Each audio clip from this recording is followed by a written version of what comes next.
নমস্কার বন্ধুরা, Rama village food চ্যানেলে সবাইকে স্বাগত জানাই।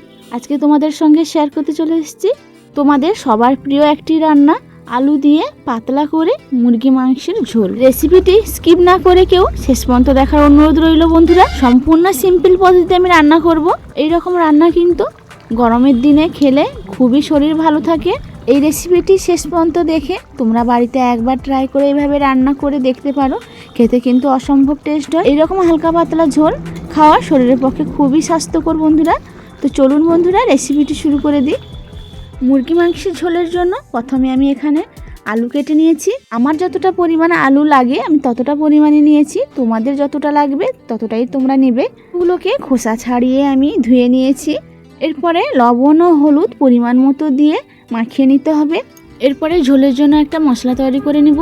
মশলা তৈরি করার জন্য এখানে একটা মিক্সি নিয়ে নিয়েছি। আমি মিক্সিতে দিয়ে দিলাম 50 গ্রাম আদা, 50 গ্রাম রসুন খোসা ছাড়িয়ে নিয়েছি। তারপরে দিয়ে দিচ্ছি 10 থেকে 12টা কাঁচা লঙ্কা নিয়েছি আমি, আর নিয়েছি একটা মিডিয়াম সাইজের পেঁয়াজ কুচানো। তারপরে দিয়ে দিচ্ছি টক দই, পরিমাণ মতো টক দই দিয়ে আমি একটা পেস্ট তৈরি করে নিব। তো দেখতে পেয়েছো বন্ধুরা, আমি একটা পেস্ট তৈরি করে নিয়েছি। এবার একটা পাত্র নিয়ে নিয়েছি, পাত্রে আমি মাংসগুলো ধুয়ে নিয়েছি। আমি এখানে কিন্তু 1 কিলো মাংস নিয়েছি। প্রথমে মাংসগুলো কিন্তু ভালোভাবে ধুয়ে নিতে হবে। মাংসের মধ্যে দিয়ে দিচ্ছি 2 চামচ হলুদের গুঁড়ো, পরিমাণ মতো লবণ, পরিমাণ মতো লঙ্কার গুঁড়ো, যেহেতু লঙ্কার গুঁড়ো কম নিয়েছি কারণ আমি কাঁচা লঙ্কা পেস্ট করেছি। আর দিয়ে দিচ্ছি 1 চামচ ধনের গুঁড়ো, 1/2 চামচ জিরের গুঁড়ো।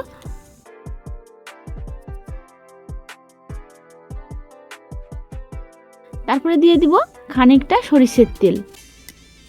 তারপরে দিয়ে দিচ্ছি একটা কোঁচানো টমেটো। আমি যে মশলাটা পেস্ট করে রেখেছিলাম ওই মশলাগুলো, সব মশলাগুলো আমি মাংসের মধ্যে দিয়ে দিচ্ছি। এবার মাংস ও সব কিছু মশলা একসঙ্গে মিশিয়ে নিতে হবে।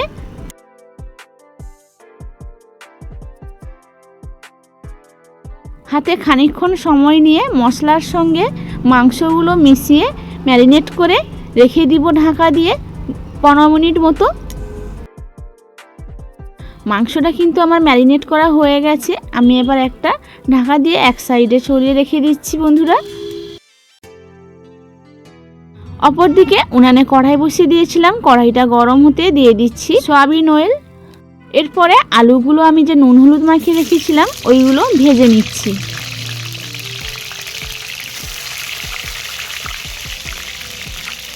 উনানের তাপ লো রেখে আমি কিন্তু আলুগুলো ভেজে নেব একটু লাল লাল করে। 2 থেকে 3 মিনিট আলুটা নাড়াচাড়া করে ভাজার পর আলুগুলো কিন্তু লাল হয়ে গেছে। এবার একটি পাত্রে আমি আলুগুলো তুলে নিচ্ছি।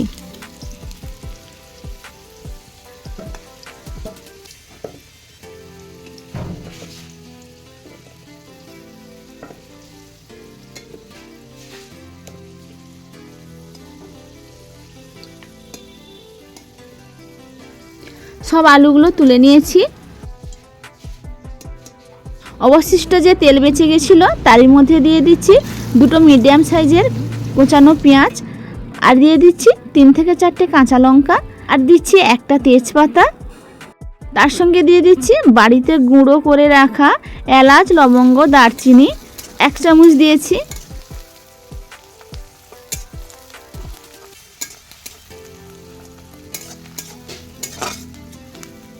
পেঁয়াজ ও মশলাগুলো একসঙ্গে নাড়াচাড়া করে ভেজে নিতে হবে 2 মিনিট মতো।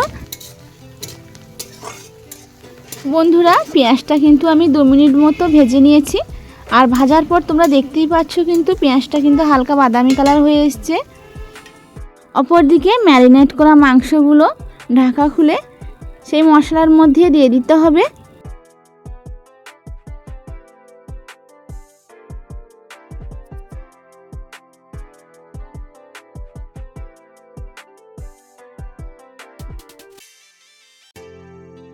তো বন্ধুরা মশলার সঙ্গে মাংসগুলো কিন্তু মিশিয়ে 2 থেকে 3 মিনিট কষিয়ে নিব।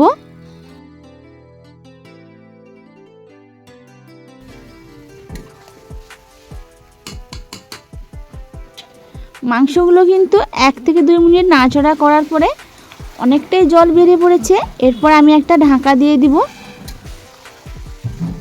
তো বন্ধুরা এইভাবে ঢাকা দিয়ে দিয়ে 2 থেকে 3 বার আমি রান্না করব। ঢাকানোর আগে ভেজে রাখা আলুগুলো দিয়ে দিচ্ছি। আলুগুলো দিয়ে আরেকবার নাড়িয়ে নিব। ভাজা আলু ও মাংসর সঙ্গে মিশিয়ে ঢাকা দিয়ে দিলে আলুগুলো কিন্তু অনেকটাই সেদ্ধ হয়ে যাবে, আর মাংস থেকে যে জলটা বেরিয়েছে সেটাও কিন্তু অনেকটাই শুকিয়ে যেতে পারে। তো বন্ধুরা আমি কিন্তু 2 মিনিট মতো একটা থালা ঢাকা দিয়ে দিলাম। তো 2 মিনিট পরে ঢাকা খুলে তোমাদের দেখাচ্ছি। তো দেখতেই পাচ্ছ কতটা জল বেরিয়ে পড়েছে। তো এই জলটা যতক্ষণ না শুকাচ্ছে এইভাবে ঢাকা দিয়ে দিয়ে রান্না করতে হবে বন্ধুরা।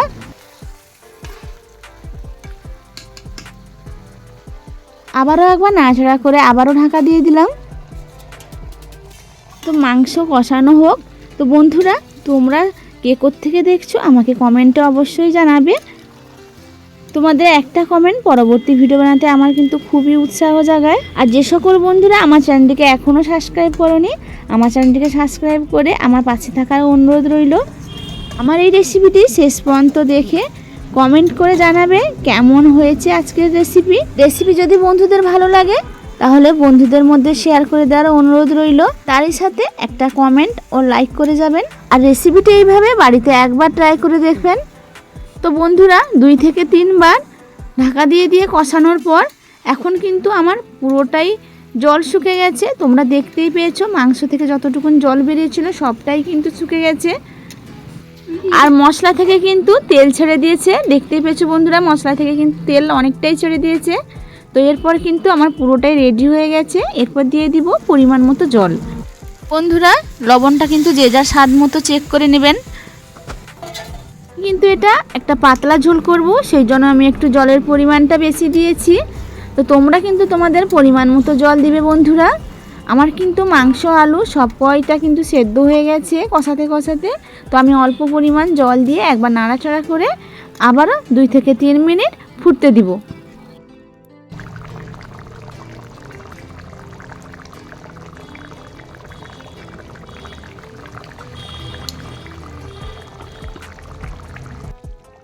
কিছুক্ষণ ফুটলেই তরকারিটা কিন্তু রেডি হয়ে যাবে বন্ধুরা। তো দেখতেই পাচ্ছ কালারটা কিন্তু কতটা সুন্দর এসেছে। এইভাবে কিন্তু কাঁচা লঙ্কা দিয়ে এরকম মাংসের ঝোল রান্না করলে খেতে কিন্তু অসম্ভব টেস্ট হয় বন্ধুরা। তো আমার তরকারিটা কিন্তু অনেকটাই রেডি হয়ে গেছে। এরপরে দিয়ে দিচ্ছি আমি যে এলাচ লবঙ্গ দারচিনি বাড়িতে গুঁড়ো করে রেখেছিলাম, ওই গুঁড়ো দিয়ে দিচ্ছি 1 চামচ। ঝোলটা আমি একটা পাত্রে ঢেলে নিচ্ছি। তো বন্ধুরা ঝোলটা কিন্তু দেখতেই পাচ্ছ কতটা সুন্দর হয়েছে, আর কালারটা কিন্তু দেখেই জিভে জল চলে আসবে বন্ধুরা। দুপুরে গরম ভাতের সঙ্গে এইরকম ঝোল কিন্তু খেতে অসম্ভব টেস্ট হয়। আজকের রেসিপি তোমাদের কেমন লাগলো নিশ্চয়ই ভালো লেগেছে বন্ধুরা। রেসিপিটি শেষ পর্যন্ত দেখার জন্য তোমাদেরকে অসংখ্য ধন্যবাদ জানাই। তোমরা সবাই ভালো থেকো, সুস্থ থেকো। ফিরে আসবো নতুন কোনো রেসিপিতে। টাটা।